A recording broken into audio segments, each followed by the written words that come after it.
What's good, YouTube? What's good, world? We're here for another interview. Today we got one of the I think so, one of the big pioneers out here for the Ogden sound in the hip hop scene. The one and only Young Prophet. Young Prophet, was good, bro? It's good, homie. How you doing? Pretty good, pretty good. Yeah, bro. I appreciate you, letting me come through and getting this interview down, and hopefully we get some interesting one with this going on right now. Hell yeah. So for the most part, I didn't hear. I know that you've already dropped your 97 album. Yeah, 97. Yep. Is that how long ago was that dropped? I dropped it about a year ago. Probably a few good years ago. So I was living up in Idaho for a little bit, for about 10 months, and during my time there, I decided ain't nothing going on out here, nothing important other than work and other stuff. But I was I had a lot of time on my hands, so I was like, dude, I'm gonna record this project. I recorded 97, dropped it, and shit went from there. Oh, okay. So within the 10 months you said you were out there, that's you pretty much just took that whole time to make the album, to create it? Yeah, I created 97 and then a project called Unity. So I dropped 2 albums out there in my time there. I dropped Unity, which stands for Unity. It was a Utah thing, so it was like so it was Unity, Talent, Ambition, and Hustle. Yeah, is what it was. What I titled it. So. Oh, nice. Any good features on those songs? I got my boy Yako, 18 from LA. Just a lot of other homies. Crazy Boy, Restless. There was a lot. Tortuga Loc. Just a couple other as well, but those are definitely the ones that come up to the top of my head right now. Oh, okay. For the most part, your music videos, I know you mentioned that you go out and you pretty much just do the whole production yourself, right? Yeah, I barely started doing that a few months ago, maybe like 3-4 months ago. I barely put my foot into it. I always had the equipment, but I never had enough courage to go out there and do it. And in my opinion, the best way to do it is just get out there and just put it, you know what I mean, hands on.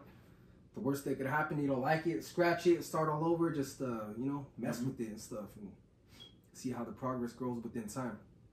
Oh, okay. So tell us a little bit more about your independent, cause for the people that don't know, you were in a group, and it's been a minute since you've been on your own, independent. So tell us a little bit about that, your independent side, and how everything's been going. The independent side, when the Young Raza thing had split up, I rebranded basically, and I actually invested a little bit into my own equipment.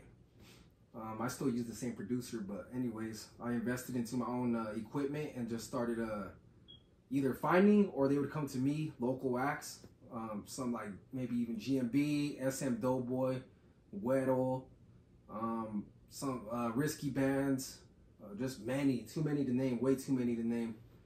And I was basically helping them out for a little bit from like about 2020, I would say 19, 20. I was helping out Doughboy a lot, Weddle, just a lot of different people. So when I went independent, it went more onto a thing of where I was helping a lot of different artists. Oh, okay. So for the most part, your upbringings, you went straight in, like even with the Young Dasa group, like you went in already, like, hitting the next level, meeting artists that for some people will take a couple years of grind to even like come across these kind of people. Tell us a little bit about that, like what like your experience and how it felt meeting all these big people and opening up for them, and just being in the front line of just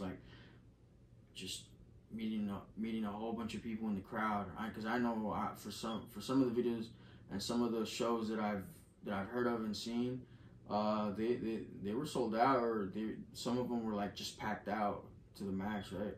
Yeah.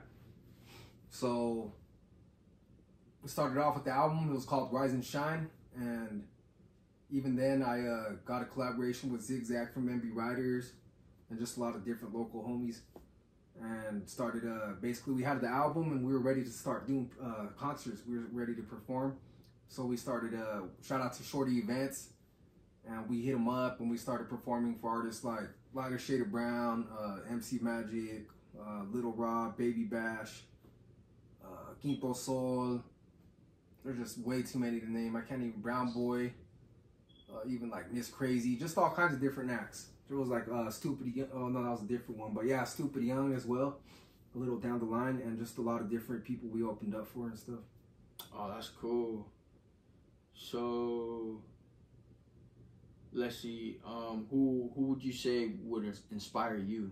Like when you, even before you started making music and while you make music, like who's one of your go-to artists that you're just like, damn, like this is where I want to be. A lot of like the West Coast shit, like Nipsey Hussle, like Ice Cube. I bumped a lot of Ice Cube when I was young, like when I was a kid. The Game, just like people who started from nothing to something. That's why I really like Nipsey Hussle a lot, because of his intelligence and his independency. On how he started pretty much from nothing, started venturing into different businesses, creating nothing out of something and making a fortune while he was living his dream. You know what I mean? That's good. That's good to hear. So we're out here in Ogden, Utah. For some of you that don't know, it's pretty much like the Midwest. It has a lot of like a West Coast influence out here. What do you think about the West Coast music and stuff like that? For sure, those are your go-to artists. But like, yeah, out here, like what are you seeing people out here when it comes to the West Coast? They definitely are influenced by the West Coast. Like basically any artist that I've heard come out of Utah has an inspiration somewhere, either from Los Angeles all the way to the Bay. You know what I mean? It's basically California influenced, but with a little twist. Oh, okay. Yeah. I know you collab a lot with 801 Intentions. Yeah. What about them? Where do you think they got their sound? Just by like inspiration, or just trying to make their own sound because they're in Ogden, but yeah, the inspiration comes from like a West Coast sound. Yeah, absolutely. They definitely have inspiration from the West Coast. I actually interviewed them a few months ago, and they're more like on the Bay sound, but more like the old stuff though. Like they were messing with like Mac Dre, like the Too Shorts, the E40s, stuff like that. And so they would take like the funk, a little bit of both, you know what I mean? Like a little of the funk and this and that, and bring it out here and put a little twist on it. Oh, okay. So yeah, so now, so you said you dropped your two projects, the ones you did in Idaho, how long ago? Last year. Last year? Last year, yep. And have you done anything recent for that, like shows? I have not. Videos? Some videos, yep. I've been recording a couple songs, been doing a few videos. There's definitely shows that I've been looking to get into, but have not fully captured my attention. I'm waiting for the right one, basically. And me being on probation kind of sets me back to some of the ones that I do want to participate in. Okay. But I'm sure there's ways to work around it. But I'm definitely going to be getting into a lot of different shows when I'm off of this probation stuff. Oh, all right. I don't know. Do you like being open about discussing about your probation, or just it's just shit that you just want to get over with? It's basically stuff that I got to get over with, and I would say there's actually been some advantages, and some disadvantages. Some of the disadvantages have obviously been like me not being able to perform or go different places like I've been doing or that I've done. I can't just like leave and go to Vegas, you know what I mean, or whatever, without permission, or even if it gets authorized. Not being able to have a good drink here and there or whatever it is. There's been some disadvantages, but also the advantages of opening my eyes to see like who's down to kick it, me being sober, me learning to appreciate, having fun without getting all faded all the time and stuff like that. Yeah. And just having time to reflect. Mm-hmm. Like, oh fuck, like I'm sober. It's me now. I gotta think straight and focus on something. And I think that's been an advantage to me, and gave me more focus, I would say. That's good. For sure. That's good, because you're a family man now, right? Right. Like you just had your baby girl, and yeah, I feel like that's just it's kind of like it's not like you have to force yourself to do it. It's just something you have to do it because it's a responsibility now. And I'm happy for you for doing that, because not a lot of people out here take down and take some time away from like all of that and just say, you know what, F the shows, or F popping out, or F this, F that, and I'm gonna just focus on like growing spiritually, even on my own, just grinding it, and just pretty much hitting goals that you set for yourself, because I feel like when it comes to the music, some people don't like to like overdo it just to keep the authenticity, and I see that from you. Even though like you've mentioned it before to me, that even though like you're barely out there now, when you do, you always get the love from the people, and I like to see that, because not a lot of people, not a lot of people get that organically. They, for the most part, like most of the time, they just it's an emotional thing. Like they get emotional when they don't receive that type of support. Yeah, basically, a lot of people do like the most to stay relevant, and mm-hmm. I'm not doing much as what I've done before, and I still have a relevance. Sense. Yeah, and that tells you a lot. That's why I say, you're one of the pioneers of the Ogden sound, because even though it's not like you're doing this 24/7, when you do come out, you get love and support from like everybody out there, and like like how you work with like all these other artists, they somehow, some way, they gotta go through you to get to a next level, right? Yeah, to a sense. There's been people who, well, it's basically like mentoring. They'll be like, how do I get with this producer? How do I get in this studio? Who do I hit up to get on this concert or the show? Who do I go for embroidery? Who do I go to? Like, how do I even distribute my music? Some artists don't even have the knowledge on how to independently distribute their music. Just all kinds of different things that I've openly helped them out without an issue. Because when I was doing all this stuff, no one taught me anything, really. I really had to just figure all this stuff out myself and hustle hard and do a lot of studying, like YouTube. Like, I'd watch a lot of YouTube videos and talk to people. Like, the more you're engaged with like different crowds and stuff, you learn a little bit from everybody, Yeah. So that was cool. Just peep game, you know what I mean? Everything's a lesson. Every time you're around somebody, you're gonna learn something. Yep. So what would be like some of the stuff that you're proud of? Just some accomplishments. Yeah. Being able to make some sort of money off of music. Being one of the representations of Ogden for what it is. There's other things. Meeting some of my favorite artists that I actually grew up listening to. Even collaborating with like one of my favorite artists that I grew up listening to. Just stuff like that. That's pretty cool to say. Like, a lot of people can't even say that. You know what I mean? Yeah. Who would you say you collaborated with, like artists that you like? Like, even as a kid, like I said, like MV Riders, I collaborated with Little Cuete, and that's pretty cool right there, because I grew up listening to him when I was a kid. Hell yeah. I don't know. Is there anything you want to just like speak on now that we got the camera out and stuff like that, or? Just right now, I'm working on my Organic Hustle project. Might be it's definitely gonna be EP. Might do 5 songs. Might push it to 7, but I'm definitely working on that right now. It'll be released here within a few months, and look out for some music videos, some new collaborations, some interviews that I'm gonna be dipping my feet into. They're gonna see a lot of that stuff. That's dope. Yeah, it's just all about, you know, keeping that consistency.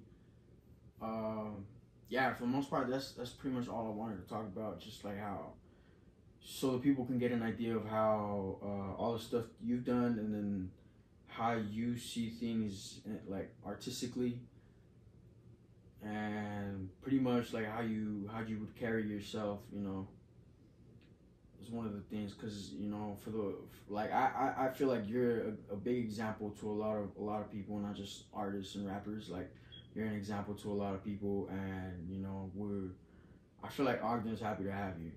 Oh yeah. You know, Ogden's happy to have you, and then we look forward to seeing, you know, you come back and just, you know, being in your element, and just keep creating new sounds, keep making the best you know, work that you can deliver, and yeah. Hell yeah. Yeah, bro. It's just, you know, that's just pretty much it for the most part. Yeah. Shout out to all the independent entrepreneurs, like Ortega. Shout out to Ortega, and to everybody doing their own thing out there, throwing their own shows, actually putting money in their artists' pockets, or even mentoring. Huh? Would you say? Definitely mentoring artists and giving them opportunities. But hell yeah. Well, last question. Where do you see like hip hop, like as like a whole, like where do you see it like in the next 5 years? Changing. You think it'd be like the same, like, you know, people just drying out stuff just because of views, and you know, being signed to labels that don't really care about music like that, or do you see it like changing in a good way? Honestly, with this new generation stuff, it's getting a little scary out there. We got AI now. Yeah. We got all kinds of different stuff. But nowadays, we live in a market where you can independently do anything. You could start your own label, sign your own artist. It's much easier these days there's an easier outlet for independence.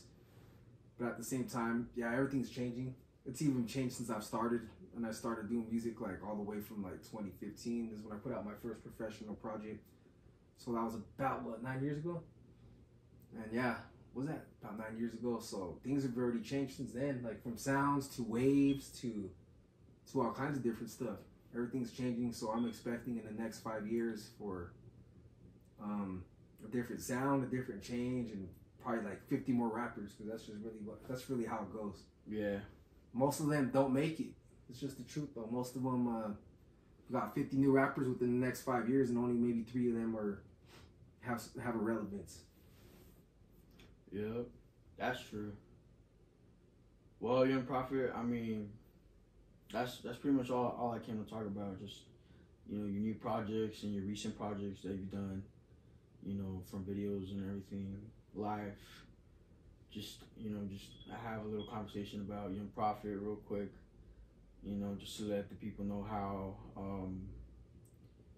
where you are now in life and stuff. But appreciate it, bro. Thank you so much.